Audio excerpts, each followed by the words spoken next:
When I was 15, I learned that being part of a family doesn't always mean you're loved. My name is Nana, and this is the story of how I went from being the unwanted child in my mother's house to owning that same house and making the hardest decision of my life. The story begins in a small, sun-faded neighborhood in Kumasi, Ghana. Our house was old, paint peeling, roof leaking, and the smell of dust mixed with kerosene lamps. It was the kind of home that held memories but no warmth. My mother, Adwoa, was a proud woman, sharp-tongued, always dressed neatly even when she had no money. She had 3 children.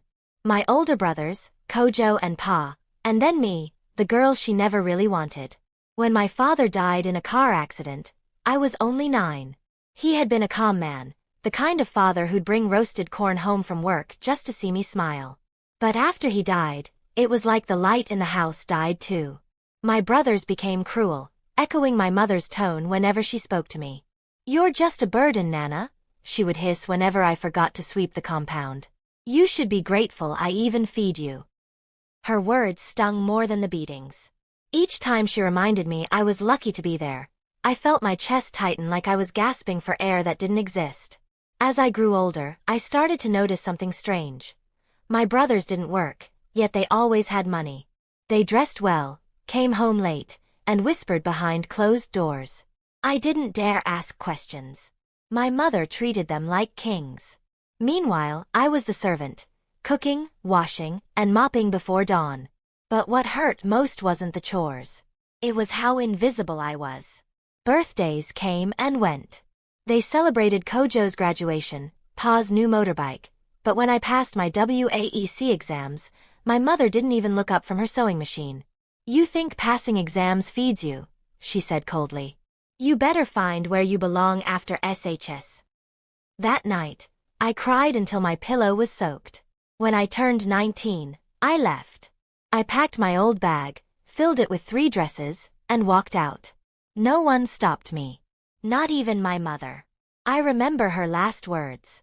"You're lucky we let you stay here this long." Those words burned into my mind like fire. Life in Accra was hard.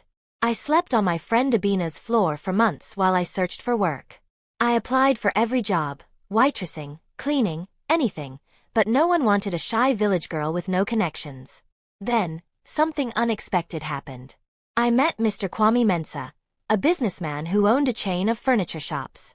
He was kind, but not in a romantic way. More like he saw something in me that others didn't. He gave me a job as a cashier at his store. For the first time, someone treated me with respect. I worked hard, never late, never rude. Within a year, I became the store supervisor. Mr. Mensah began teaching me about business. How to manage money, how to save, how to invest. He said, "Nana, if you want to be free, learn to make money work for you." I took that seriously. By the time I was 25, I had saved enough to buy a small piece of land on the outskirts of Kumasi. Then, one day, I saw something that made my heart stop. I was passing through my old neighborhood when I saw our house, the one I grew up in. It looked worse than ever. The roof sagged, and the walls were cracked. I asked a neighbor what happened, and she said, "Your mother's struggling. Kojo and Pa sold everything your father left and ran off. She's been sick and alone." I didn't know whether to pity her or feel satisfaction, but something inside me whispered, "Go see her." That evening, I knocked on the same rusted gate I once scrubbed as a child. When she opened the door, she froze. Her face aged, her hair gray. She stared at me like she'd seen a ghost. "Nana?" "Yes, Ma. It's me." Her lips trembled, and for a second I thought she'd hug me. Instead, she stepped aside without a word. Inside, the house smelled of damp walls and old cooking oil. Everything was broken. She looked smaller somehow, no longer the fierce woman who ruled everyone with fear. "I came to see how you are," I said softly. She sat down and sighed. "I'm managing." Then, after a pause, she added, "You're lucky I let you in." I froze. Those words again. The same tone. The same cruelty hiding behind pride. She hadn't changed. Not one bit. That night, I couldn't sleep. I stared at the ceiling of my hotel room, remembering the girl I used to be. the one who begged for love in that same house. I had money now. I could buy 5 of those houses if I wanted. But something in me still ached for justice. Not revenge, but closure. The next morning, I made a decision. I called the property agent and asked, "How much is the house at number 8 Kent Street?" He said, "It's for sale. The owner's behind on payments. It's cheap, but needs renovation." I bought it that same week. Cash. When I held the keys in my hand, I felt a strange calmness. I didn't tell my mother immediately. Instead, I visited again a few days later with a lawyer. She looked confused when I arrived with 2 men in suits. "What's going on?" she asked, frowning. The lawyer cleared his throat. "Madam, this property now belongs to Miss Nana Owusu." Her mouth fell open. "What?" "I bought it," I said quietly. "The house. It's mine now." The silence that followed was heavy, like all the ghosts of our past were standing between us. Then she stood up, her voice trembling with anger. "You think you can come here and take over? You ungrateful child. After all I've done for you." I stared at her, tears threatening to fall. "All you've done for me?" I whispered. "You told me I was lucky to stay in my father's house.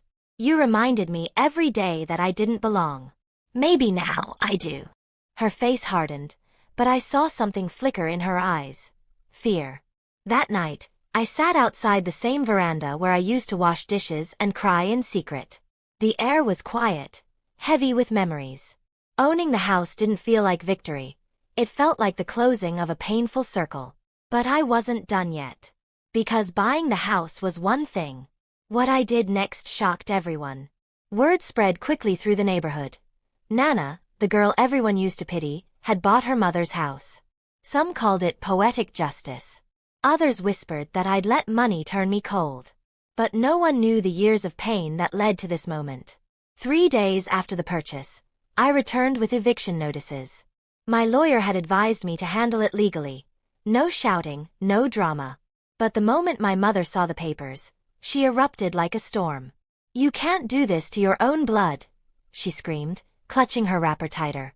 "Ma," I said, my voice steady but trembling inside. "I gave you options. I told you I'd renovate the house if you moved out for a few weeks. You refused." Her eyes blazed. "I will not be chased from my husband's house by a child who thinks money makes her better than everyone." Before I could reply, the front door burst open. Kojo and Pa stormed in, looking just as arrogant as ever. They hadn't changed, still wearing expensive fake chains and speaking like they ruled the world. "What's this nonsense I'm hearing?" Kojo barked. "You bought the house? Who gave you that right?" "The law did," I said calmly. "The property was on sale. I bought it legally." Pa laughed mockingly. "You really think you're someone now, eh? You forget we're your brothers." I looked at them both. "Brothers? When have you ever acted like one? When I was scrubbing your shoes? Or when you poured water on me for eating late?" They went quiet for a second. Then Kojo spat on the ground. "You'll regret this." They didn't pack that day. They shouted, cursed, and slammed doors, but I stood firm. I gave them a deadline. 7 days. After that, I would bring the police. The 7th day came. And they still hadn't moved. So I came with officers, tears burning my eyes as I watched them drag out the same furniture I had once polished. My mother sat on the porch, silent now, her eyes empty. "Ma," I whispered, "I didn't want this. I wanted peace. I wanted us to start over." She didn't look at me, only said, "You'll never know peace after this." Those words broke me. When they finally left, I stood in the empty house, staring at the cracked walls. I thought I'd feel triumphant, but all I felt was hollow. The same house that once made me feel worthless now belonged to me. And yet, it felt colder than ever. That night, I slept in my childhood room for the first time in years. The rain tapped softly against the roof. I thought about my mother's words, about karma, about love that turns to bitterness. Maybe I hadn't bought a house. Maybe I had just bought my past. Pain, scars, and all. Months passed after the eviction. The house was renovated. Fresh paint, new tiles, a shining gate where the rusted one once stood. From the outside, it looked reborn. But inside, I was still haunted by memories that refused to fade. Every corner whispered pieces of my childhood. The cracked tile where I once hid my toy. The kitchen door where my mother used to scold me. Even the veranda where I'd sit in the dark, counting stars while others slept. Sometimes, I'd wake in the middle of the night and imagine I could hear my mother's voice. Sharp, scolding, but familiar. I tried to move on. I opened a small furniture shop under my own name, Nana's Craft and Home. Business grew quickly. People admired my strength, my story. But success without peace is like a meal without salt. It fills you but doesn't satisfy. One evening, as I was closing the shop, a familiar voice called my name. Nana. I turned, and froze. My mother stood at the gate, thinner, weaker, her wrapper faded from wear. For a moment, I couldn't breathe. Ma? She looked down, avoiding my eyes. I just wanted to see you. I'm not well. I saw it then, her trembling hands, her tired eyes. The once proud woman who ruled that house like a queen now looked lost. I wanted to stay angry. I wanted to remember the pain. But something inside me broke. Come in, I said softly. She hesitated, then followed me inside, the house she once ruled, now mine. We sat in silence for a long time, the tension thick like old dust. Then she whispered, when your father died, I was scared. You looked just like him. Every time I saw your face, I saw what I lost.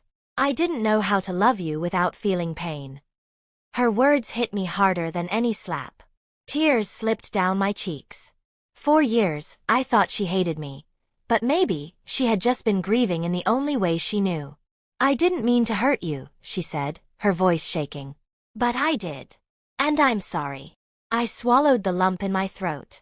I wanted to hate you forever, Ma. But when you left that day, it didn't feel like victory. It felt like I lost something too.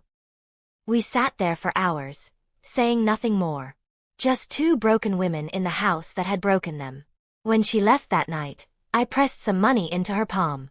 Take care of yourself, I said. She nodded weakly and whispered, You're not lucky we let you stay, Nana. I was lucky you came back. As she walked away, I felt something lift off my chest. I finally realized, sometimes revenge gives satisfaction, but forgiveness gives peace. And for the first time in years, that old house finally felt like home. Family doesn't always treat us right, but healing doesn't come from revenge.